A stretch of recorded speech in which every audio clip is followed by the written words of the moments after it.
Buongiorno a tutti, è di nuovo un piacere essere qui. Oggi vedremo una stupenda partita carica di tensione giocata dal nostro campione del mondo Magnus Carlsen nella Coppa del Mondo, dove ha giocato contro un avversario molto giovane che ha un'età giovanissima e ha 2007, più di 2700 punti elo, che tra l'altro quest'anno ha già battuto Carlsen varie volte. Per esempio, non so se vi ricordate un video di Christian dove Esipenko in un super torneo quest'anno sconfiggeva Carlsen e addirittura piangeva dalla gioia. Anche durante questo match, anche Esipenko è riuscito a vincere contro Carlsen. È stato un match combattutissimo che dopo varie patte, varie vittorie reciproche, Carlsen non era riuscito a vincere né nel tempo lungo né nel semilampo e ora si stavano giocando a lampo. Questa era, penso che fosse 5 minuti più qualche secondo per mossa, si stavano giocando di poter continuare a qualificarsi per il turno successivo della Coppa del Mondo. Probabilmente Zipenko non è il giocatore, l'avversario più forte di Carlsen obiettivamente, però come stile è uno dei suoi rivali che gli danno più fastidio negli scontri diretti, la sua bestia nera come si è soliti dire. Andiamo quindi a vedere la partita dove Esipenko aprirà con E4 e Carlsen gli giocherà uno dei sistemi più solidi, ovvero E5. La partita inizia con E4, E5, cavallo F3, cavallo C6, alfiere C4.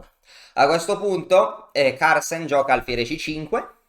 Quest'ordine di mosse, che tra l'altro se uno anche se uno ha le prime armi, consiglio di giocare alfiere C5, perché se uno gioca cavallo F6, permettendo l'attacco fegatello, che è un attacco, una variante con molti trucchi che esiste da centinaia di anni, già negli scacchi romantici esisteva, però è un attacco che richiede molta teoria da studiare e il nero non è in grado di difendere F7 arroccando, quindi anche per chi inizia consiglio alfiere C5, l'ordine adottato da Carlsen, che ovviamente Carlsen può benissimo giocare cavallo F6, però in una partita così importante vuole evitare qualunque problema, vuole evitare qualunque ordine di mosse scomodo.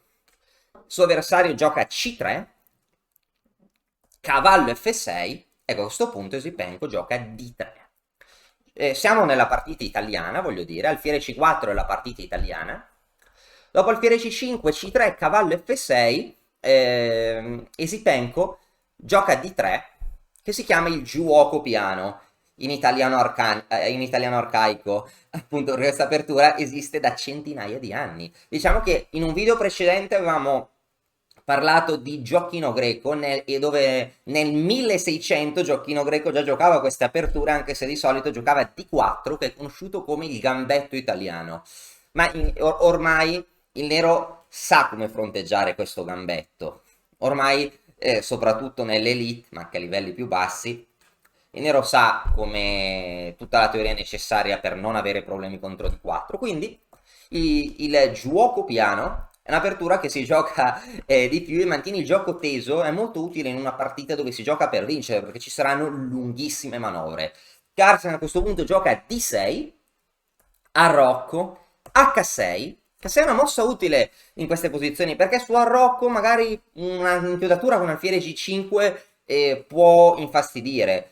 Perché è vero che l'alfiere si può scacciare con H6 e a volte G5, però innanzitutto sia se l'alfiere si sposta, a volte è a doppio taglio giocare G5 H6, in alcune varianti si può fare, però in una partita così Carlsen non vuole rischiare tanto con il nero già dalle prime mosse, perché è tecnicamente superiore dell'avversario, perché entrare in una variante preparata. E in più, un altro rischio quando si fanno cose del genere è che ci sia un sacrificio come cavallo per G5 che fa davvero paura. Non dico che fa male, perché questo dipende, però fa paura.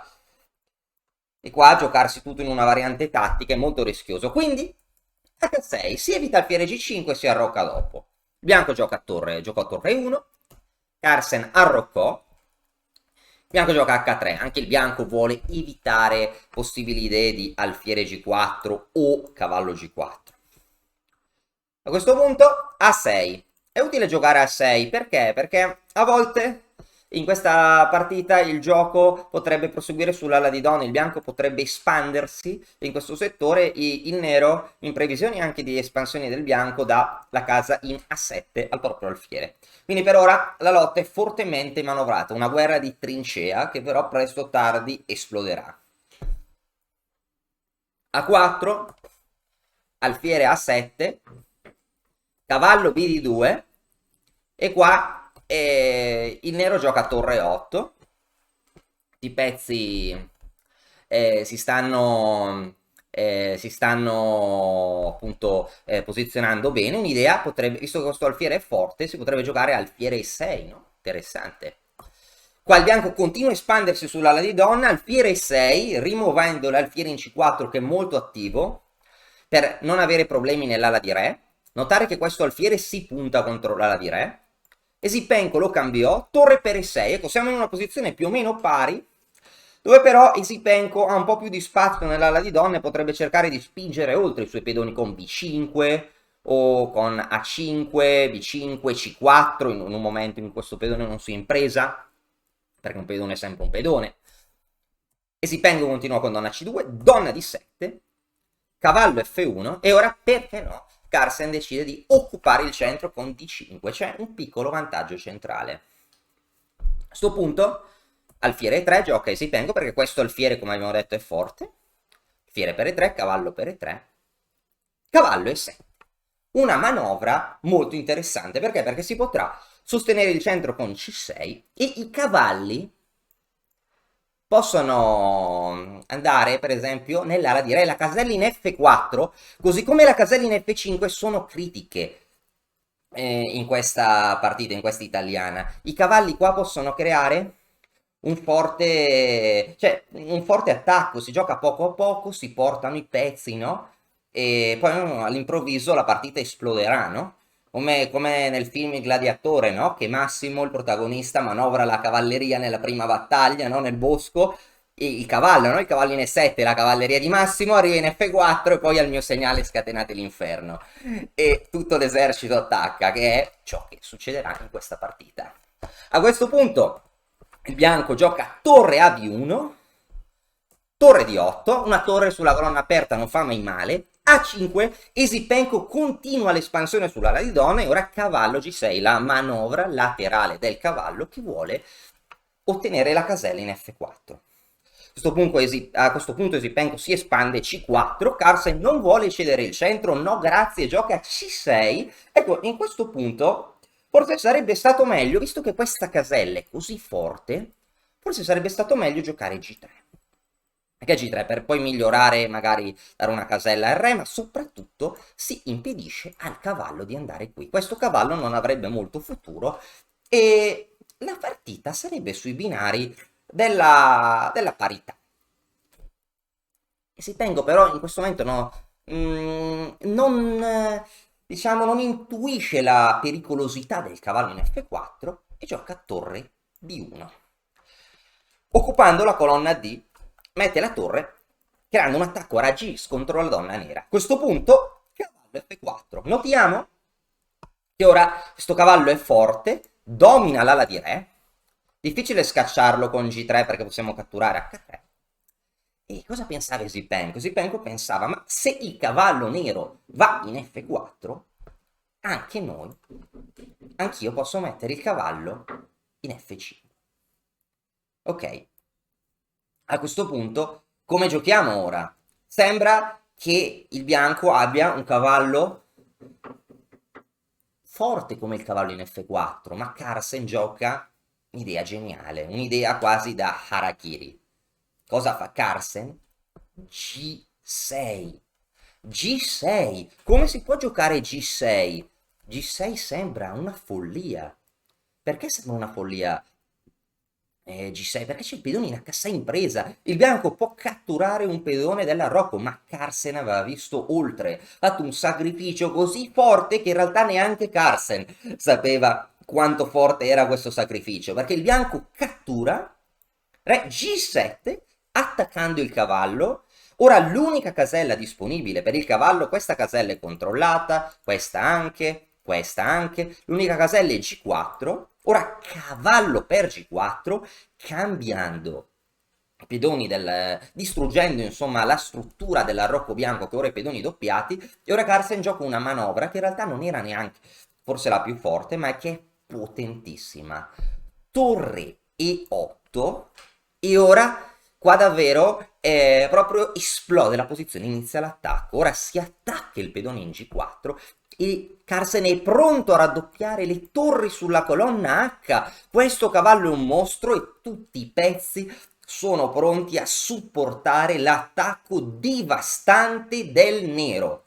C'è da dire che la posizione è così buona che in realtà qua c'erano anche altre mosse. Era possibile continuare con torre H8 subito, era anche possibile, forse ancora più forte secondo anche il motore, giocare con D per E4, su D per E4 torre D6, si minaccia la torre in D1. Per esempio mosse come cavallo per E5 non sono possibili perché si cattura la torre in D1 con scacco guadagnando una torre. E in caso di torre per D6 la mossa intermedia donna per G4 con dominazione totale della posizione. Si minaccia matto il cavallo che è stato manovrato da B8 a C6, da B8 a C6 e 7 a G6 F4, questa casella gloriosa da cui appunto creerà un attacco micidiale. Ora, su torre per D8 segue matto in G2, su cavallo E1 torre per D6 e la posizione è completamente vinta per il campione del mondo. Dal punto di vista posizionale c'è la colonna D, questi pezzi sono attivi, tutti questi pedoni sono deboli, si possono attaccare, si può rimanovrare per entrare in seconda, ci possono essere trucchi come cavallo H3 scacco perché il pedone è inchiodato e torre F6, si può rimanovrare il cavallo verso la casella in D4, davvero qua il nero avrebbe ottenuto un vantaggio gigante senza nessun investimento di materiale. Questa forse era una soluzione da computer ancora più distruttiva. In ogni caso, qua Carsen gioca torre 8, che è comunque una mossa eccellente. La partita continua con cavallo H2, torre H8. Tutti i pezzi sono pronti, il cavallo in H2 per difendere appunto il pedone. Torre H8, ma ora si vuole creare una pressione irresistibile. Per esempio, si può creare pressione contro il cavallo. Si potrebbe anche, per esempio, se il bianco non fa nulla, potrebbe essere interessante sacrificare la qualità per attaccare con la donna, con la torre. Qua ci sono minacce non da poco. Sì, il bianco davvero rischia molto.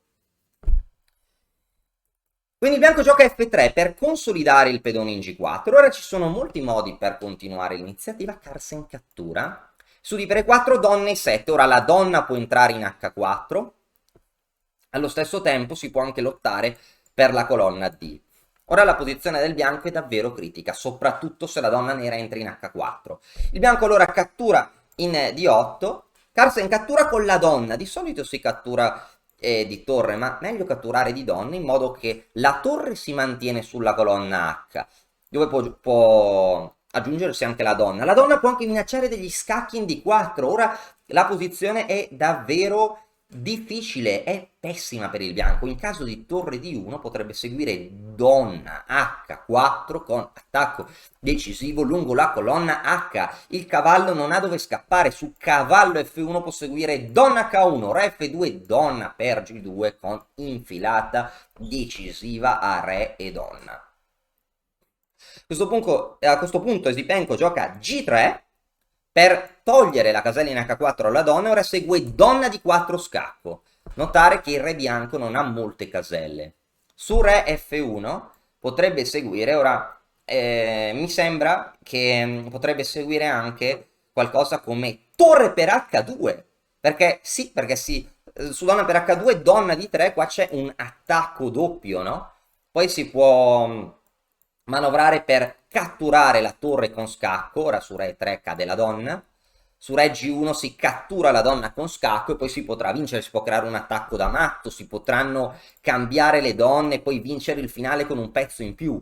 Quindi, visto che re F1 è confutata da torre per H2, Esipenko giocò re H1, contro cui Carsen giocò cavallo di 3. Ora c'è una dominazione. Ora Carlsen vuole sempre, per esempio, se il bianco prova a cercare controgioco sull'ala di donna, segue donna e 3 con molte minacce. Per esempio, donna per F3, non dimentichiamoci che il cavallo è inchiodato. Cavallo E1. Ora, per esempio, su Re G2, cavallo E1 doppio minimo. Su donna G2, cavallo E1. La donna si sposta, cavallo per F3 con attacco devastante. Esipenco giocò donna E2, a questo punto donna per C4 e non dimentichiamoci che un pedone è un pedone. Carlsen è perfettamente consapevole di questo e quindi si può attaccare e allo stesso tempo recuperare il materiale sacrificato. A questo punto il materiale è pari e Carlsen sta attaccando gratis senza correre nessunissimo rischio di materiale. Bianco gioca torre di 1, torre di 8, che potrebbe avere la minaccia di cavallo F2 con attacco doppio in caso di donna per F2, torre per D1, guadagnando la qualità. Il bianco giocò torre F1 e ora donna per D4, la trasformazione del vantaggio. Anche in questa fase Carlsen, che ha comunque un attacco forte, i pezzi più attivi, sa benissimo che potrà vincere semplicemente guadagnando un pedoncino alla volta. Donna per B4, donna per A5, donna da qualche parte, anche la donna potrà andare dietro, si spingono i 3 pedoni passati come se nulla fosse, perché ricordiamoci, bisogna avere compenso per il materiale sacrificato. Prima Carlsen aveva sacrificato, aveva tutti i pezzi attivi, ora Esipenko si sta difendendo ma non ha compenso, cioè Carlsen ha una posizione migliore a vantaggio di materiale, zero rischi. Per questo Esipenko deve provare a creare dei rischi per il suo rivale e quindi gioca F4, giocandosi il tutto per tutto. È importante aprire linee per provare ad attaccare il re nero. Carlsen catturò, G per F4 e donna per A5. Ora ci sono questi bellissimi pedoni passati. Se venissero cambiate le donne il finale sarebbe facilmente vinto per il nero, soprattutto da Carlsen che ha una tecnica incredibile, potrebbe vincere un finale con un vantaggio minimo, figuriamoci con 3 pedoni in più, ma ora c'è pochissimo tempo e quindi iniziano i fuochi d'artificio. G5. Ora l'idea di Esipenko è mettere il cavallo in G4 e poi in caselle vicino al re nero e magari portare anche la donna in attacco. Cavallo C5, rimanovrando. Donna B2, re G8 e cavallo G4. Ora sembra che ci siano attacchi devastanti. Cavallo F6, cavallo H6, ma Carlsen gioca cavallo per E4, controllando la casa in F6. Cavallo F6 porterebbe solo a un cambio, dopodiché il vantaggio materiale del nero sarebbe decisivo. Cavallo H6 scacco, re H7. A questo punto sembra che davvero la partita è complicatissima. Qua ci sono vari modi per continuare a cercare un attacco per il bianco. Anche il re bianco in realtà è molto debole. E qua Esipenko prova a giocare la sua ultima carta con donna H2. L'idea di Esipenko qua è creare un attacco a raggi X contro il re nero, minacciare scoperte e cose simili. A questo punto anche il cavallo può tornare in G4. A questo punto Carlsen gioca torre D2. Notiamo che è vero che Esipenko potrebbe dare delle scoperte, ma qua stiamo attaccando il pezzo che è dietro, il pezzo che sta dando la scoperta, quindi eliminiamo la donna con scacco, eliminiamo l'attacco. Quindi donna H4. Ora Carlsen si sposta dalla scoperta perché il re esce dall'attacco a raggi X, esce dal fuoco incrociato dei pezzi nemici e ora F5. Ora anche la torre si sta unendo all'attacco e ora sembra che il bianco voglia aprire la posizione con F per G6 o F6. Sembra che di nuovo Esipenko stia complicando, ma ora la bellissima mossa silenziosa di Carlsen, donna D5, che crea un attacco a raggi X contro il re bianco. Il bianco a questo punto continua il suo attacco con F6, F per G6 era analoga, e a questo punto la mossa silenziosa, cavallo per F6, contro scacco. Si para lo scacco con questo contro scacco. Il bianco non può prendere in F6 per lo scacco in diagonale contro il suo re. Dopo se si interpongono i pezzi non cambia nulla, se si muove il re in G1. Matto. Dopo cavallo per F6, e Sipenko abbandonò. Anche donne 4 avrebbe portato alla sconfitta. In un'altra bellissima vittoria del campione del mondo, abbiamo visto la sua manovra per portare il cavallo in F4 nel corso della partita, molto bella, molto tipica, cavallo E7. Abbiamo visto Carlsen giocare in stile Harakiri, giocando G6 e aprendo la colonna H per le sue torri con attacco decisivo. Poi abbiamo visto Carlsen credere nel materiale e catturare tutti i pedoni passati del nemico. Poi abbiamo visto con grandissima freddezza, con meno di 10 secondi, con pochissimi secondi rimasti per entrambi, parare tutte le minacce, creare controminacce, donna di 5 con attacco e l'ultima minaccia. Una partita stupenda. Vediamo cosa farà il campione del mondo negli ultimi turni e speriamo di vederci presto con altre partite della Coppa del Mondo. A presto e grazie. E ora per continuare che cosa posso fare? Beh, innanzitutto ti consiglio di iscriverti al nostro canale in modo tale da non perderti le nuove video lezioni. E poi puoi vedere il video che è stato più cliccato in questa settimana. Ci vediamo, ciao!